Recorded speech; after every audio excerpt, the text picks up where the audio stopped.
Hey guys, Simon here bringing you more Magic the Gathering lore. I'm finally back home, and with my return comes new stories from Wizards' latest set, Shadows Over Innistrad. We're all excited to unravel the mystery unfolding on the dark plane of Innistrad, so without delay, let's begin. This article focuses on the living embodiment of hope on Innistrad, the Archangel Avacyn. As we see her, Avacyn was created by the vampiric planeswalker Sorin Markov in an attempt to bring balance to his home world.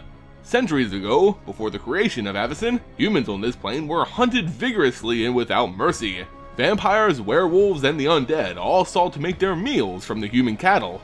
At the rate things were going, Innistradian humans would become extinct, leaving its resident vampires without a food source.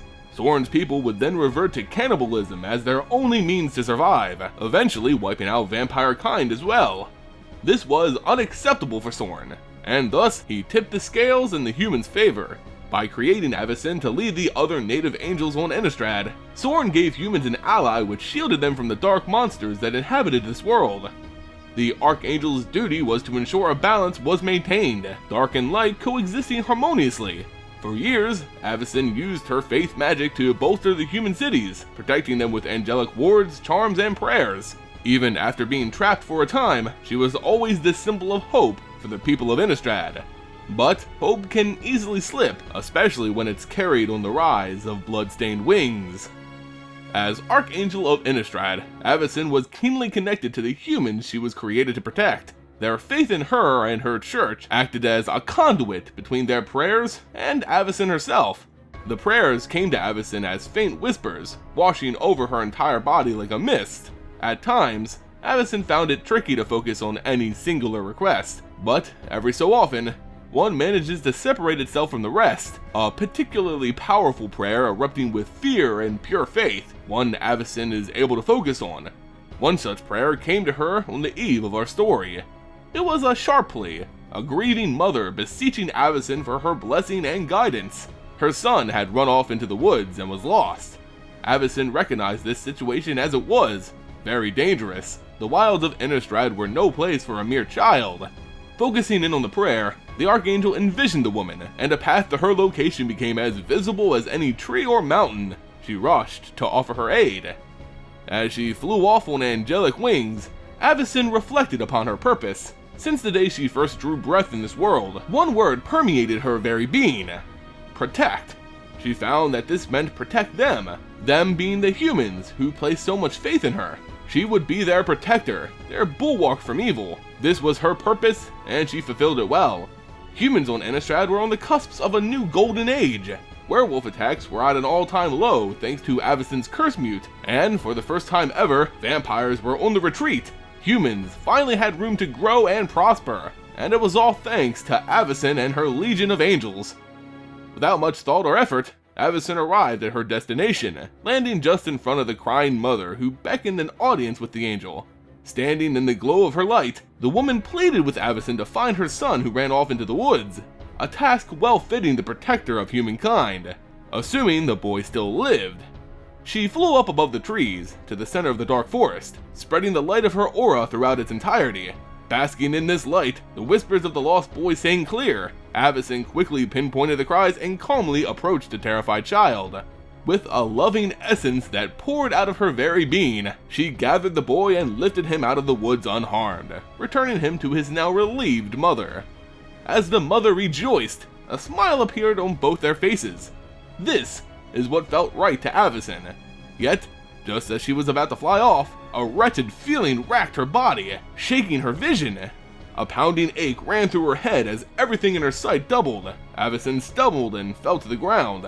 She was under attack, but she couldn't identify the source. A low buzz was present in her ears. Avacyn whipped her gaze around, attempting to locate the culprit. Few vampires were strong enough to launch this assault. Perhaps it was a demon lord. No assailant could be found.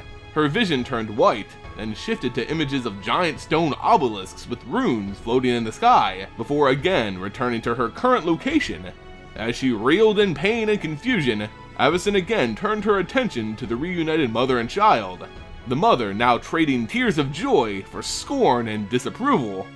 "How could you run away like that, you stupid child?" the mother yelled as she pushed away her son, who was now crying in fear. As the scene unfolded, a voice echoed in Avacyn's mind. "The seeds of men are rotten." The voice was like a prayer, a message sent directly to her mind, though no mortal uttered it. She turned back to the mother and child. Suddenly, all the angels saw before was gone. She no longer saw the reasons humans needed to be protected. They were disgusting wretches with flaws too numerous to count. The voice repeated its words and added to them. These mortals travel from anger to guilt and back again, and what is ever accomplished? She flew off, trying to outrun the whispers that appeared more and more true. As this voice and its doubts seeped ever deeper into Avacyn's mind, something within the very core of the angel changed. She was no longer the champion for humans, but a skeptic. She didn't trust their faith, their prayers, or their supposed worth. Her mantra of protection shifted. She now sought to judge. Avacyn next appeared at a church constructed in her name by people now unworthy to follow her. She came across a bishop of her faith, one who had questioned his devotion to the angel. He had simple prayers of doubt, looking to reaffirm his faith in the angel and the church. But when Avacyn appeared in front of the cleric, his faith was shattered.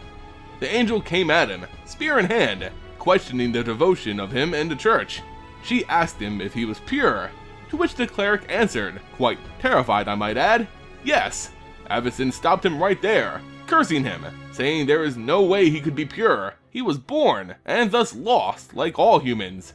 Perhaps it wasn't him who lost faith in Avacyn, but she had lost faith in them. The angel flew off, turning her back on her own church. Our attention is then drawn from the church to the rugged lands of Kessig, a western province bordering the once werewolf-filled woods of the Ulvenwald. Since Avacyn's return and the curse mute being cast upon the world, many werewolves were changed to Wolfir, sentient protectors of humanity.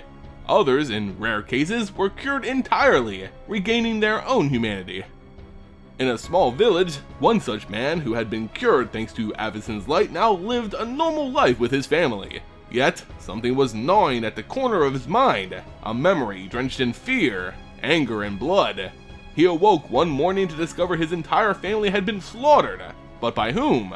He knew exactly who was to blame, but he couldn't bring himself to say it. The curse mute cured him. How could this be? He fell to his knees begging for Avacyn to help him. As the man knelt in the blood of his family, the Archangel appeared. His prayers had been answered.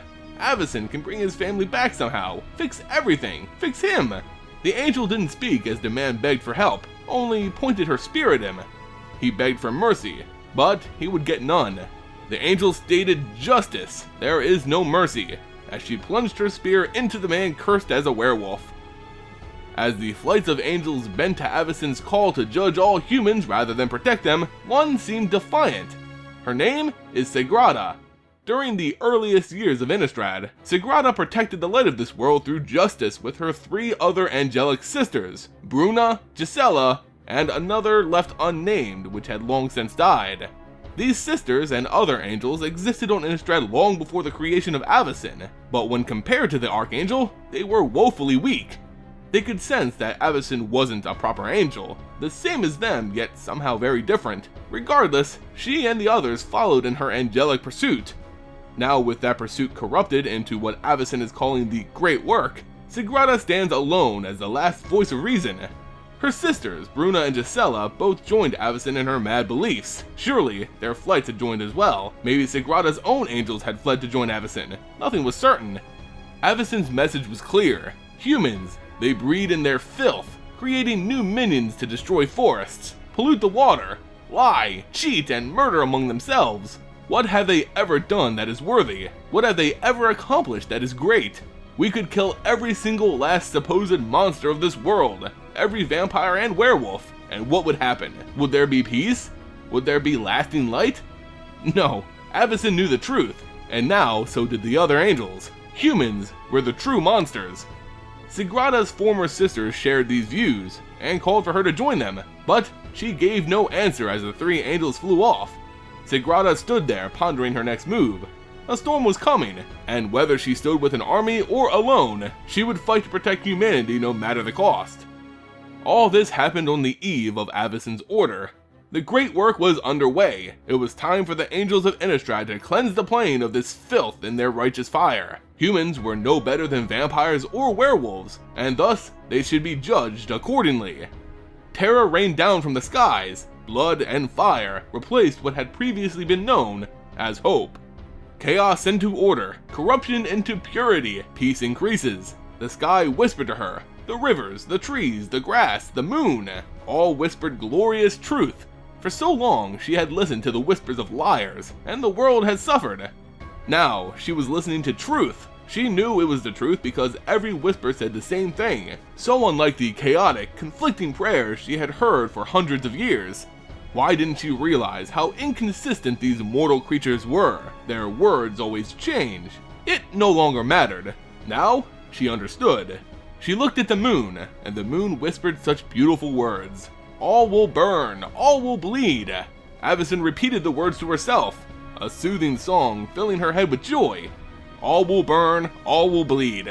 She laughed and smiled as her angels continued the great work in the burning village. So, wow, what a way to open up the story of Avacyn in Shadows Over Innistrad. Obviously there's a lot going on in this story and we can't really cover everything in a single video, so I'll be looking to do a number of videos on various topics covered in this article. For now though, there's one big mystery going on here. What caused this corruption? What is this immortal voice Avacyn keeps hearing in her head? She had been warped, her original purpose tainted, and this mysterious voice is to blame. Is it Nahiri messing with Avacyn's mind by hacking the magic of prayers? Or a demon looking to taint the greatest symbol of hope? Perhaps Avacyn is fulfilling her purpose, balancing the plane's human population with those of vampires and werewolves. With the humans prospering, maybe it's time for a shift in the power struggle. As of right now, we don't know much, but all are viable answers. I want to know what you guys think. What do you believe is the mysterious voice whispering to Avacyn? Let me know in the comments below.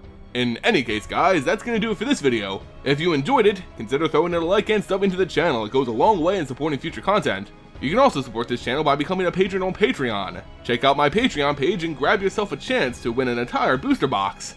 You can also follow me on social media. Find links to those in the description below.